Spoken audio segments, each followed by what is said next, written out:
Oniche oni nyantuma ayo bisimila DMS TV sanfɛ foli an tan novan kanbaga n'a lamɛnbagaw bɛɛ lajɛlen Mali kɔnɔ ani Mali kɔkan bi araba ye novembre kalo tile 19 san 2025 aw ka don kibaru ni o wagati selen sani an da se an ka bi kunnafonibaw ma ni ka olu dɔw tulo kan an bɛ hakili lajigin k'aw bɛ se k'an dɛmɛ ni kunnafoni kanni n'a carili ani k'aw kilinaw di hakilina diyɔrɔ la wale kɔfɛ bi kunnafoniba minnu b'an bolo ni ka olu dɔw tulo kan dɔw bɛ tali kɛ Timna ina fako bi anka OCC moni o Office Central de Stupéfiants ni ne cakɛda anka Mali jamana kɔnɔna minnu ka baara bɛnnen don ɲɛnaminima fɛnw don ni kɛlɛli la ni ka bɔ anka Mali jamana kɔnɔna ɛla ka fɔ kan bɛ wagati min na ina fako bi ko cɛdenw yɛrɛ kɔni cɛsirilen don fɛrɛ bɛɛ lajɛlen latigɛ la walasa min yɛrɛ kɔni ɲɛnaminima fɛ o kana don anka Mali jamana kɔnɔna o ko na ko tɛnɛndo novembre kalo tile 17 san 2025 anka OCC ka cɛden minnu yɛrɛ kɔni bɛ Douentza région kɔnɔna k'olu ye opération ba dɔ yɛrɛ kɔni kɛ nin yɔrɔ kofɔlen na opération min kɛra opération ɲumanba ye kala ka ko opération yɛrɛ kɔni senfɛ OCC ka cɛdenw sera ka u bolo da cannabis ni o ye ɲɛnaminimafɛn o bolo fila yɛrɛ kɔni kan nin yɔrɔ kofɔlen in na Ame wagati min na ina fɔ ko bi an ka Mali autorités bɛ ka fɛrɛ bɛɛ lajɛlen yɛrɛ kɔni latigɛ walasa min yɛrɛ kɔni EDMSA ni ne société an ka Mali jamana kɔnɔ min bɛ courant di Mali jamana kɔnɔdenw ma an ka Mali autorités bɛ ka fɛrɛ bɛɛ lajɛlen yɛrɛ kɔni latigɛ ne ka u seko n'u damayira bɛɛ lajɛlen yɛrɛ kɔni kɛ ni société kofɔlen ye walasa min ye Mali jamana kɔnɔdenw olu ka se ka courant yɛrɛ kɔni sɔrɔ sanga ani wagati o ko u ko mina ko don tɛmɛnenw yɛrɛ kɔni na ko sefa wari miliyari 6 ale ni dɔɔni yɛrɛ kɔni taara ne ka o di EDMSA ma yɛrɛ kɔni ma walasa u ka se k'u kɛ ka tajimafɛnw san min yɛrɛ kɔni courant o ka se ka di Mali jamana kɔnɔdenw ma sanga ani wagati a yɛrɛ k'a fɔ ko ni sefa wari miliyari 6 ani dɔɔni min yɛrɛ kɔni dira EDMSA ma yɛrɛ kɔni ma ko wari bɛɛ lajɛlen yɛrɛ kɔni bɔra an ka fond de soutien yɛrɛ de kɔnɔ ni fond de soutien ko yɛrɛ kɔni sigira sen kan février kalo tɛmɛnen san 2025 Mali fantan naani bɛɛ lajɛlen na ko juma tɛmɛnen novembre kalo tile 14 san 2025 ale ni sibiri don novembre kalo tile 15 san 2025 sufɛla yɛrɛ kɔni fɛ ko min ye Wela village sigibaa ma yɛrɛ kɔni ni yɛrɛ kofɔlen bɛ Masina localité yɛrɛ kɔni kɔnɔna na ko ni village man yɛrɛ kɔni wajibɛ na don kofɔlen na ne ka taga bɔ u sigiyɔrɔ yɛrɛ kɔni na ka da ka ko ɲani u ka tagali yɛrɛ kɔni cɛ min ye maa maramafɛntigi dɔw ye minnu ma lakodɔn an bɛ wagati min na i n'a fɔ ko bi olu yɛrɛ de kɔni taara village man mena se k'a f'u ɲɛna k'u ka wuli ne ka bɔ u sigiyɔrɔ yɛrɛ kɔni na o de kɛra sababu ne ni village man yɛrɛ kɔni kabini u mena sira yɛrɛ kɔni o dugusajɛ bɛ olu ka minɛnw yɛrɛ kɔni fara ɲɔgɔn kan ne ka fɛrɛ latigɛ ka bɔ village in kɔnɔna na Sibiri tɛmɛnen novembre kalo tile 15 san 2025 ko kɔlibatimini dɔ yɛrɛ kɔni dafirila République démocratique du Congo jamana yɛrɛ kɔni kɔnɔna na ko ni kɔlibatimini min yɛrɛ kɔni dafirila o wale yɛrɛ kɔni kɛra sababu ye ni ka maa minnu yɛrɛ kɔni bɔnɛ u ni na ko dɔgɔyalenba yɛrɛ kɔni maa 32 de ko nka an bɛ wagati min na i n'a fɔ ko bi halisa sɛgɛsɛgɛli baaraw yɛrɛ kɔni bɛ sen na walasa ka se ka fɛɛrɛ latigɛ maa minnu yɛrɛ kɔni bɛ bɔgɔ ninnu duguma ka fɛɛrɛ latigɛ ni ka olu labɔ teliya yɛrɛ kɔni na ko novembre kalo tile 13 tɛmɛnen san 2025 ko avion dɔ yɛrɛ kɔni jiginna Afrique du Sud faba yɛrɛ kɔni na avion min yɛrɛ kɔni kɔnɔna na ko Palestine jamana kɔnɔden 153 yɛrɛ de kɔni kun bɛ yen nɔ o wale yɛrɛ kɔni kɔfɛ min ye Afrique du Sud ɲɛmaa ma olu kɔni y'a yira k'a fɔ ko avion wɛrɛ yɛrɛ kɔni kana na jigin olu ka jamana kɔnɔna na ka d'a kan ko Palestine ka jamana kɔnɔden yɛrɛ kɔni bɛ jigin olu ka jamana kɔnɔna na wagati min k'u ka passeport yɛrɛ kɔni kan ko kasi foyi yɛrɛ kɔni kun t'a kan min y'a yira k'a fɔ ko Israël yɛrɛ kɔni yamaruya di ni maa ma k'u ka na Afrique du Sud jamana kɔnɔna na ni kunnafoniba ne bɛ an bolo kɔrɔ bi an bɛna minnu walawala aw ye bidon kibaru kɔnɔna na an ka Mali Office Central de Stupéfiants ni o ye OCC ma o ye ni ne cakɛda an ka Mali jamana kɔnɔna na minnu ka baara yɛrɛ kɔni bɛnnen don ɲɛnaminimafɛnw don ni kɛlɛli ma ne ka bɔ an ka Mali jamana kɔnɔna na a yirala k'a fɔ ko don tɛmɛnenw yɛrɛ kɔnɔ OCC ka cɛden minnu yɛrɛ kɔni bɛ Douentza région kɔnɔna na k'olu kɔni opération ba dɔ kɛ ni région kofɔlen yɛrɛ kɔni kɔnɔna na opération min yɛrɛ kɔni kɛra opération ɲumanba ye ka da kan ko opération yɛrɛ kɔni senfɛ OCC ka cɛdenw yɛrɛ kɔni sera ka u bolo da ɲɛnaminimafɛn caman yɛrɛ kɔni kan maa dɔ bolo ni région kofɔlen in kɔnɔna na ko ni opération kofɔlen yɛrɛ kɔni kɛra tɛnɛ tɛmɛnen ni novembre kalo tile 17 san 2025 ko ni opération kofɔlen yɛrɛ kɔni ɲɛmɔgɔyara capitaine Suleiman Tasolo Traoré yɛrɛ de kɔni fɛ ko opération yɛrɛ kɔni senfɛ OCC ka cɛdenw yɛrɛ kɔni olu sera ka u bolo da ɲɛnaminimafɛn min yɛrɛ kɔni ka kɛrɛnkɛrɛnnenya la ni o ye cannabis k'u bolo da min yɛrɛ kɔni kan ko dɔgɔyalenba ye a biriki 2 ye ko ni ɲɛnaminimafɛn kofɔlen yɛrɛ kɔni kun dogon bɛ Douentza est yan fanfɛla sugu dɔ yɛrɛ de kɔni kɔnɔna na maa dɔ kun kɛmɛ ni kan dogon ni yɔrɔ kofɔlen yɛrɛ kɔnɔna ko nka OCS ka cɛdenw yɛrɛ kɔni ka cɛsiri n'u ka jateminɛw kɔni kɛra sababu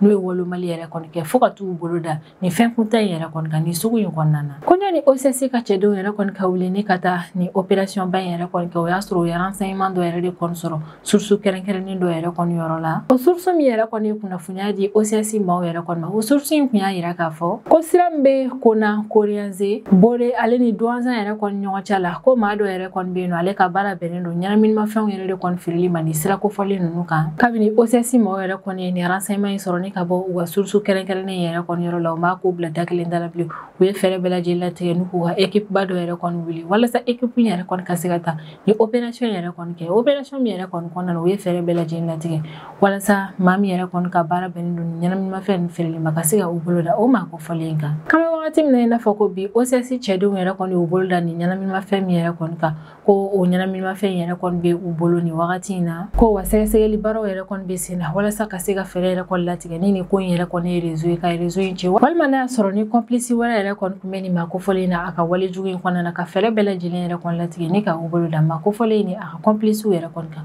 walasa u ka se ka taa kiiri tigilamaw yɛrɛ kɔni ɲɛma u ka se ka jaabi kɛ ni ka ɲɛsin u ka wale jugu in ma an ka Mali jamana kɔnɔna na. Ni 16 ba min yɛrɛ kɔni kɛra OCS cɛdenw fɛ o b'a yira Mali jamana kɔnɔdenw bɛɛ lajɛlen la k'a fɔ ko kura ye ko min ye OCS maaw yɛrɛ kɔni k'u cɛsirilen don ɲɛnaminimafɛnw don ni kɛlɛli la ni ka bɔ an ka Mali jamana kɔnɔna na. Ka d'a kan ni ɲɛnaminimafɛn ninnu yɛrɛ kɔni mana na don an ka Mali jamana kɔnɔna na a bɛ tiɲɛni yɛrɛ kɔni don an ka sifinnakaw yɛrɛ kɔni ka kɛnɛko la. O de la an bɛ wagati min na i n'a fɔ ko bi OCS maaw olu wililen don k'u jɔ sanga ani wagati ni ka fɛɛrɛ bɛɛ lajɛlen yɛrɛ kɔni latigɛ k'u ka jateminɛw caya walasa ni ɲɛnaminimafɛn yɛrɛ kɔni u kana don cogoya si la an ka Mali jamana kɔnɔna na.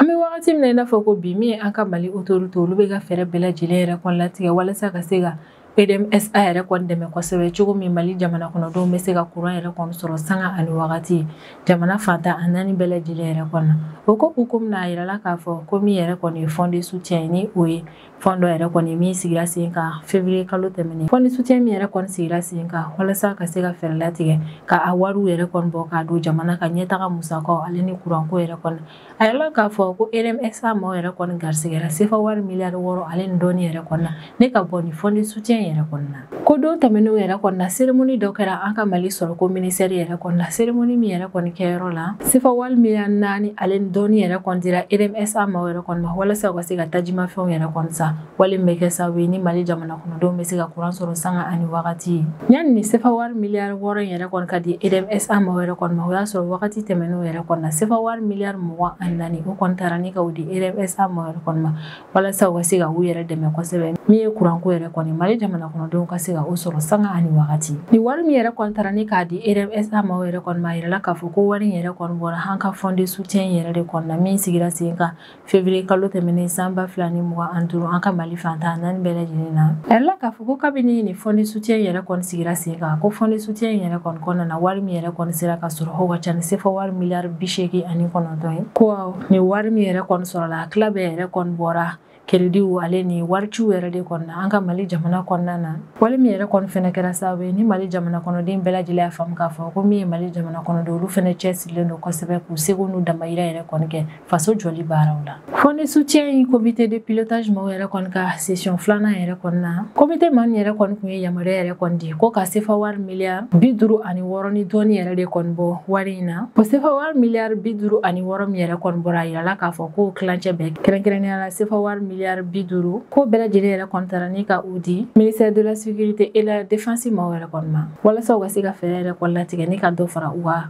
baara capacité yɛrɛ kɔni kan Mali fantan naani bɛɛ lajɛlen na. Ni wari yɛrɛ kɔni dira EDMSA maaw yɛrɛ kɔni ma cérémonie min yɛrɛ kɔni kɛyɔrɔ la a yirala k'a fɔ ko cérémonie kɛyɔrɔ yɛrɛ kɔni na ministre de l'énergie yɛrɛ kɔni kun bɛ yen wa wari yɛrɛ kɔni diyɔrɔ la a ka kuma kɔnɔna na a bɛ sinsin a kan kosɛbɛ ko ni wari min yɛrɛ kɔni dilen filɛ nin ye k'a ka kan ni wagati yɛrɛ kɔni na u ka plan kɛrɛnkɛrɛnnen dɔw yɛrɛ kɔni bɔ walasa wari yɛrɛ kɔni na don da min fɛ k'o bɛɛ lajɛlen yɛrɛ kɔni dɔn ka d'a kan ka k'aw ka plan yɛrɛ kɔni sigi sen kan walasa wari yɛrɛ kɔni ka taa tagacogo ɲuman na min bɛ kɛ sababu ye ni Mali jamana kɔnɔdenw bɛɛ lajɛlen yɛrɛ kɔni bɛ se ka courant yɛrɛ kɔni sɔrɔ ko wa ka kan Mali jamana kɔnɔdenw yɛrɛ kɔni ka courant sɔrɔ sanga ani wagati kɛrɛnkɛrɛnnenya la yɛrɛ kɔni wagati mun na kuran bɛ jeni jamana kɔnɔna na kosɛbɛ ni o ye fitini wagati ye ni musaka minnu yɛrɛ kɔntara ne ka olu di ministère de la sécurité et de la défense ale ni ministère de l'énergie ma yɛrɛ kɔni ma o wari yɛrɛ kɔni dili u ma o b'a yira Mali jamana kɔnɔdenw bɛɛ lajɛlen na k'a fɔ k'an bɛ wagati min na i n'a fɔ ko bi komi an ka Mali autorité olu bɛ fɛ ka fɛɛrɛ bɛɛ lajɛlen tigɛ jamana ka lakana yɛrɛ kɔni ka sabati min fɛnɛ ye kɔni ye kuranko ye jamana kɔnɔna na basigi ka don o la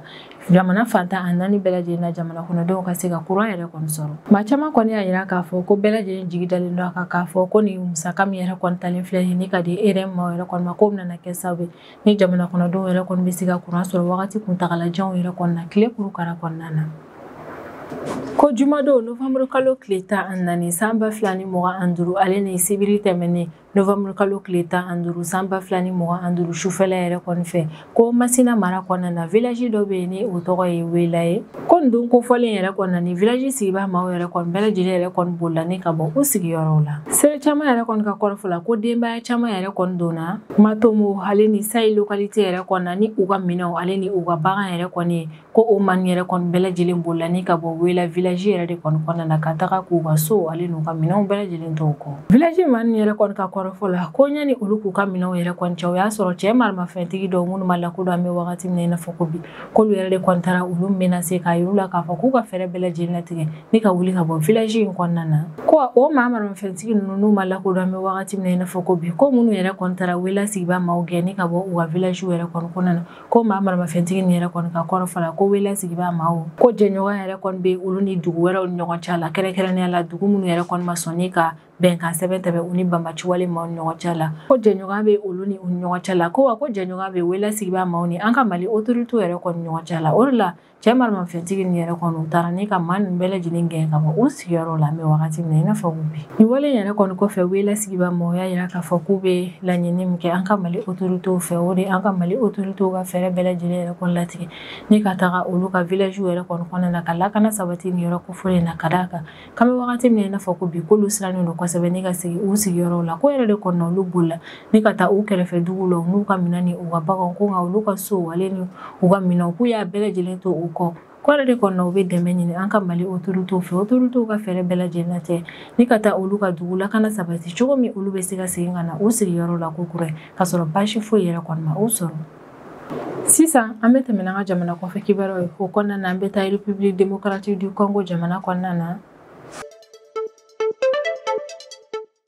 sibiri tɛmɛnen novembre kalo tile 15 san 2025 ko kɔlibatimini dɔ yɛrɛ kɔni dafirila République démocratique du Congo jamana sud yan fanfɛla yɛrɛ kɔni fɛ ko ni kɔlibatimini min yɛrɛ kɔni dafirila o kɛra sababu ye ni ka maa minnu yɛrɛ kɔni bɔnɛ ani na ko dɔgɔyalenba yɛrɛ kɔni maa 32 de k'an kɔni bɛ wagati min na i n'a fɔ ko bi halisa ɲininiw yɛrɛ kɔni bɛ sen na nin mini kofɔlen yɛrɛ kɔni kɔnɔna na walasa ni maa wɛrɛw yɛrɛ kɔni donna bɔgɔ jukɔrɔla yɛrɛ kɔni na k'o dabɔ nin mini dafiri na ka fɛɛrɛ bɛɛ lajɛlen latigɛ ni ka o maa ninnu yɛrɛ kɔni su labɔ République démocratique du Congo ni o RDC a yirala k'a fɔ k'an bɛ wagati min na i n'a fɔ ko bi ko diɲɛ kɔnɔna na maa min yɛrɛ kɔni bɛ kɔlibati caman yɛrɛ kɔni bɔ k'o jɔyɔrɔ fɔlɔ bɛ ale bolo kɔlibati ale kɔni ye fɛn dɔ ye nafaba bɛ min na ka d'a kan ni fɛn kofɔlen yɛrɛ kɔni bɛ utiliser ni ka voiture électrique yɛrɛ kɔni batiri dilan wa a yirala k'a fɔ ko min yɛrɛ kɔni ye kɔlibati yɛrɛ kɔni ale sen yɛrɛ kɔni bɛ don fɛn kuraman caman yɛrɛ kɔni dilanni na diɲɛ fantan a naani bɛɛ lajɛlen la o yɛrɛ de kɔni na jɔyɔrɔba bɛ nin fɛn kofɔlen yɛrɛ kɔni na diɲɛ ka ɲɛtaga kɔnɔna na ko wa min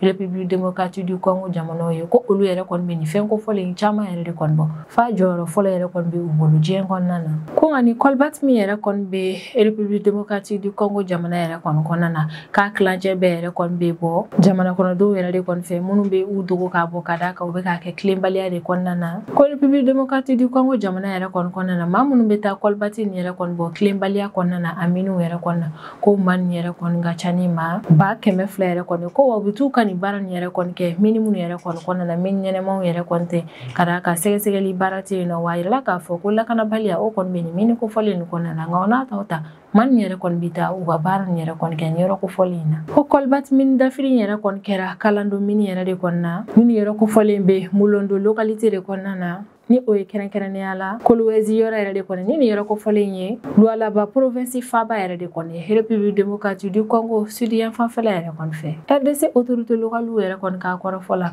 ko san 4 min yɛrɛ kɔni kɛra olu kun ye a yira k'a fɔ ko maa si yɛrɛ kɔni kana na taa nin mini kofɔlen yɛrɛ kɔni na k'a fɔ k'i bɛ taa baara yɛrɛ kɛ no kadaka k'a bɛ se ka kɛ sanga ani wagati yɔrɔ in bɛ se ka dafiri o yɛrɛ de kɔnɔna o kun y'a interdit ko maa si kana na kɔlibati bɔla yɔrɔ in na ko nka o n'a ta yɛrɛ kɔni maaw yɛrɛ kɔni u kulo jani ka na nin mɛni kofɔli in na ka n'u ka baaraw yɛrɛ kɔni kɛ tilebaliya kɔnɔna na ko dingɛ senna jɛkulu dɔ yɛrɛ kɔni wagati min na olu teliya yɛrɛ kɔni ni ka tɛmɛ yɔrɔ dɔ yɛrɛ kɔni fɛ ji walankata bɛ yɔrɔ min yɛrɛ kɔni na k'o de kɛra sababu ye ni pɔn dɔ yɛrɛ kɔni kun bɛ nin mɛni kofɔli in na minɛri ninnu yɛrɛ kɔni kun ye pɔn min yɛrɛ kɔni jagoya karabani ka o jɔ yɛrɛ kɔni ko yɛrɛ kɔni kelen pɔn kofɔli in yɛrɛ kɔni bɛɛ lajɛlen karila ni k'a bin o yɛrɛ de kɔni kɛra sababu ye ni maa caman yɛrɛ kɔni binna o ko la ni ka maa caman fɛnɛ bɔnɛ ani na République démocratique du Congo autorité yɛrɛ kɔni ka kɔrɔfɔla k'an bɛ wagati min na i n'a fɔ ko bi ko ye maa 32 de su bɔ dugu jukɔrɔ ko nka halisa ɲinini baaraw yɛrɛ kɔni bɛ sen na mɛni kofɔli in kɔnɔna na RDC jamana yɛrɛ kɔni kɔnɔna na jɛkulu dɔ yɛrɛ kɔni bɛ yen nɔ minnu ka baara yɛrɛ kɔni bɛ yen don